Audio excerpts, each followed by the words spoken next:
All right, here you go. I want to I'm actually just sitting in the car right now, so I want to welcome you to the Sci-Fi Express lane.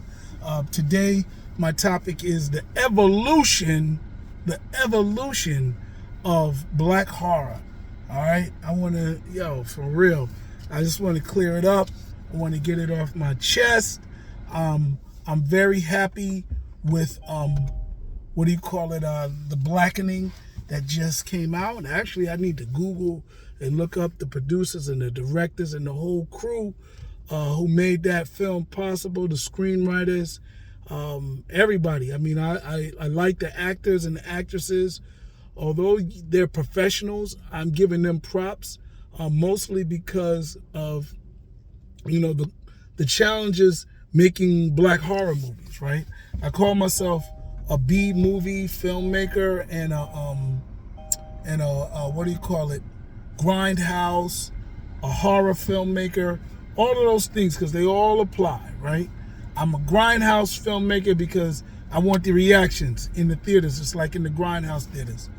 I'm a B movie maker because I exploit the high energy, the high extremities of stories and reactions. I want the over the topness, right?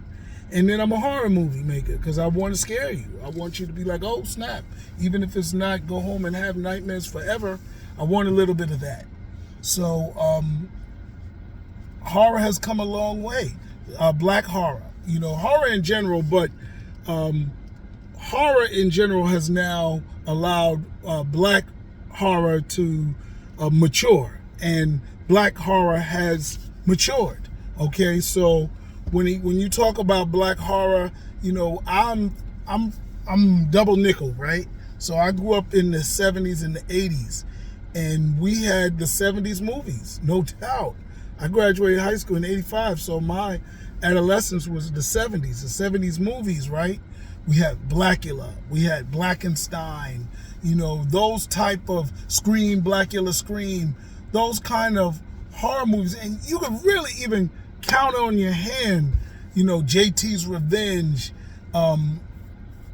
Abby, those they were either like the Exorcist wannabes, or they were slapstick, right? And while they entertained, it wasn't that type of diversity. But at the same time, you had in mainstream horror, you had Texas Chainsaw Massacre, you had Spit on Your Grave, those type of 70s slashers, Sleepaway Camp, The Blob. You had zombie movies, and mainstream horror even before that had the Frankenstein movies, the Dracula movies. They had racist zombie movies. So they had years of all of that to piggyback on. But then the 80s brought in, I guess, more successful horror. I don't even know if I want to say that, but it brought in the monsters of a different kind. It ushered in, Michael Myers, Jason, and Freddy Krueger, right? And those guys got their starts in the 80s, and they have been going on for a while we got Candyman, right? And my beef with Candyman, while, they had Dawn of the Dead, and they had other, over-the-top killing stories, Candyman was not a masked person. He was like a regular guy that you see, a regular black man. Then we moved into the 90s. Eddie Murphy brought us,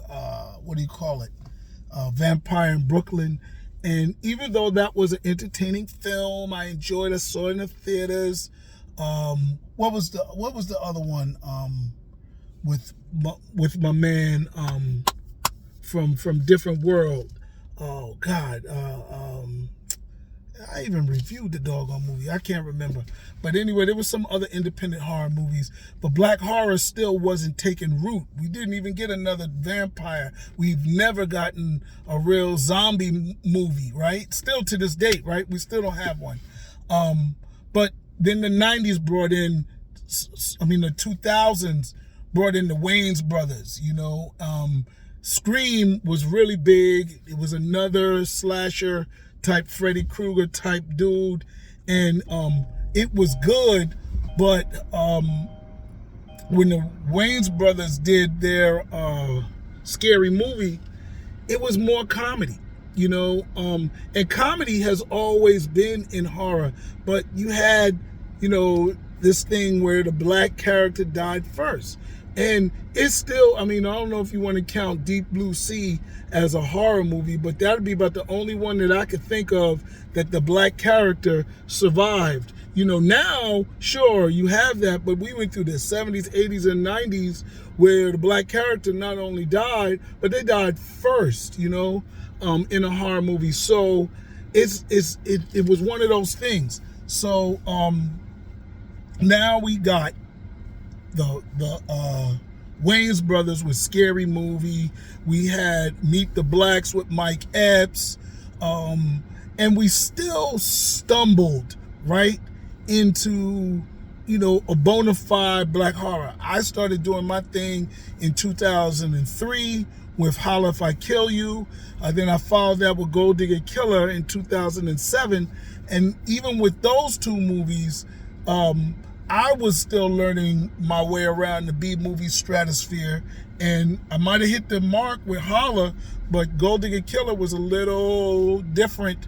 It was more urban. It was more Foxy Brown, gunshots in it. It wasn't no stomping nobody out with gore, no pulling the arm off.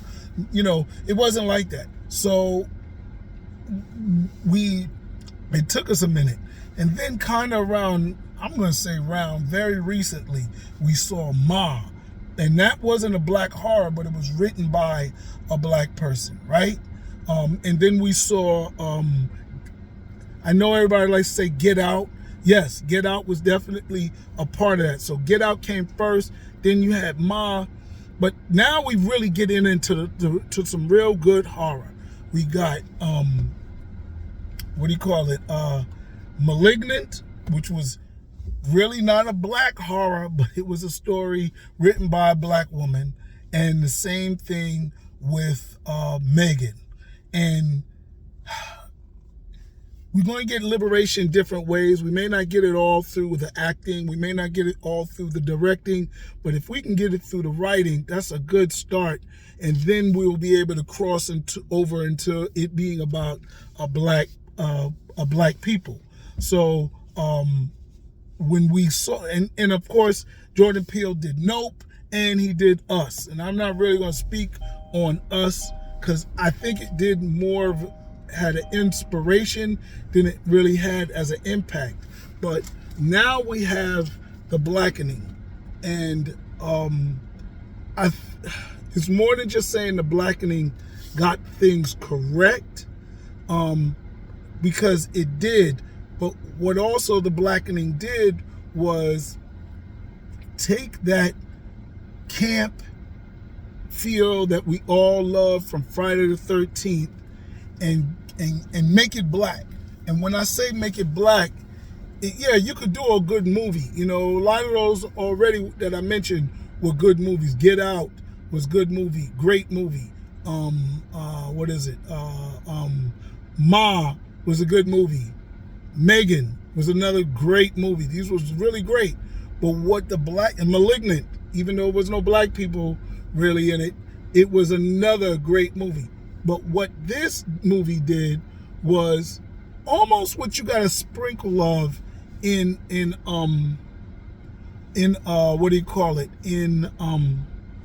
Megan. You got some black humor. And the Wayans brothers, as much as they're comedians, and Mike Epps is comic and Meet the Blacks, they did it so slapsticky, it didn't seem like real. It was so, they're going to try to tell a joke, or you're using Michael Blackson just to make a joke. I love all of that. Those are my peoples, Michael Blackson, Gary Owens. But it takes you out of the story, and it's not how I would like to use it. If you can go back and see my early days of writing and directing, in Holla If I Kill You, I tried to make it more organic. They get it all right in The Blackening. My beef with and you can go back and look at my videos, my beef with Get Out was that I felt it stumbled around comedy. I felt it was a skit, comedic skit from day one. I just felt Jordan Peele, being married to a white woman, was never scared of a white neighborhood, and he was clowning black people who were scared of black neighborhoods and told him to be careful. So he made a joke out of it. But I think because of that, it still stumbled on its comedy. So I think The Blackening got black comedy right.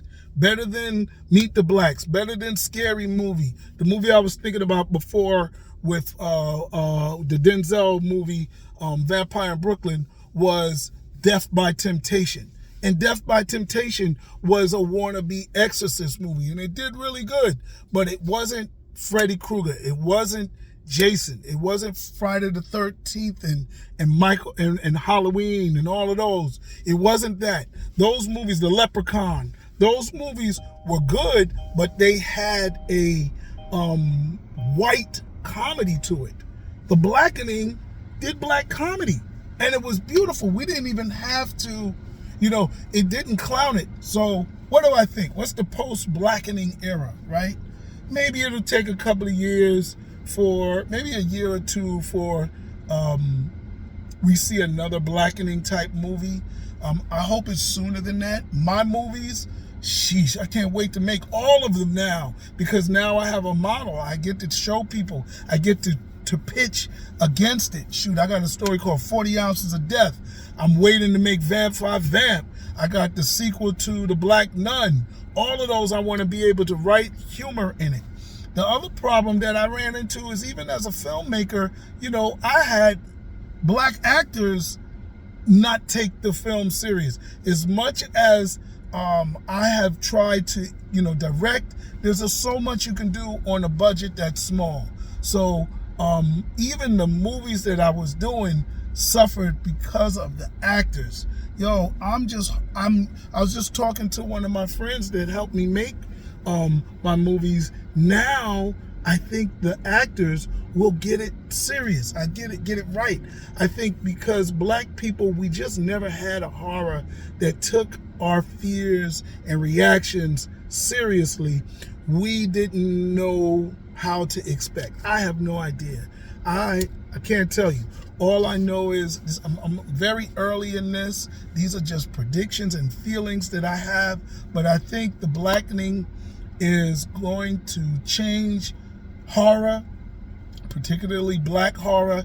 And I have seen the evolution from the early days of Gabby, right, to the middle age of Vampire in Brooklyn, through the 90s, at the 2000s, Scary Movie, and even Medea Boo, where it was just out comedy, right, to the Jordan Peele modern era of Get Out and Us and Nope, where he was going down this M. Night Shyamalan, because, in Nope, they were scared, but the reaction still was different. And of course, the setting was one thing. The reaction in Blackening is it. This is what we would do on Friday the 13th. Straight up. Oh, you're not clowning jokes? Yes, you are. You may clown some jokes, but you still might be scared. You're going to get shot? You still might clown. And the jokes work. So all I can say is, if you like The Blackening, I'm going to be doing my movies more. I was trying to get out of the horror genre, but I got to do The Black Nun 2, and I got Gold Digger Killer sequel that I still want to do, but I doubt if that's going to be horror. Anyway, thank you for checking me out. Like, subscribe, share, and drop a comment, right? Drop a comment. All right, peace.